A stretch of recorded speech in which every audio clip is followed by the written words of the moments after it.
Hi అండి. మోతీచూర్ లడ్డు చేయడం కోసం బౌల్‌లో 1 కప్ వరకు శనగపిండి వేసుకొని కొద్దిగా వాటర్ పోసుకుంటూ విస్కర్‌తో వీటినైతే బాగా మిక్స్ చేసుకోవాలి. కన్సిస్టెన్సీ అనేది బాగా పలచగా ఉండాలండి. అంతవరకు వీటినైతే కొద్దిగా వాటర్ పోసుకుంటూ మిక్స్ చేసుకోవాలి. చూడండి ఈ విధంగా ఉండాలి.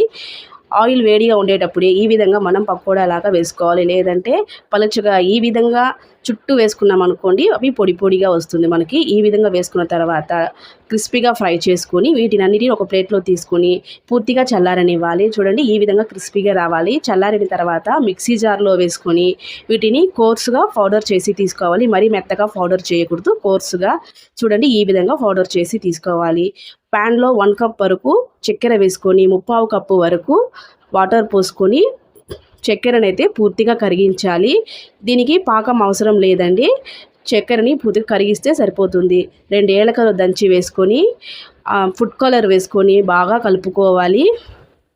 ఒక 2 నిమిషాల పాటు ఈ విధంగా బాగా కలుపుకున్న తర్వాత కన్సిస్టెన్సీ అనేది కొంచెం మనకి స్టిక్కీగా రావాలండి. ఈ విధంగా వచ్చిందనుకోండి మనకి కరెక్ట్గా సరిపోతుంది. మనం మిక్సీ పట్టుకున్న ఈ బూందీలని కూడా ఇందులో వేసుకొని లో ఫ్లేమ్లోనే ఒక 2 నిమిషాల పాటు వీటినైతే బాగా మిక్స్ చేసుకోవాలి.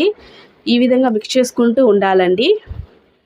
మరి స్టవ్ ఆపకూడదు. ఈ విధంగా కలుపుకుంటూనే ఉండాలి. 2 నిమిషాల వరకు కలుపుకుంటే ఈ విధంగా ముద్దగా అవుతుంది.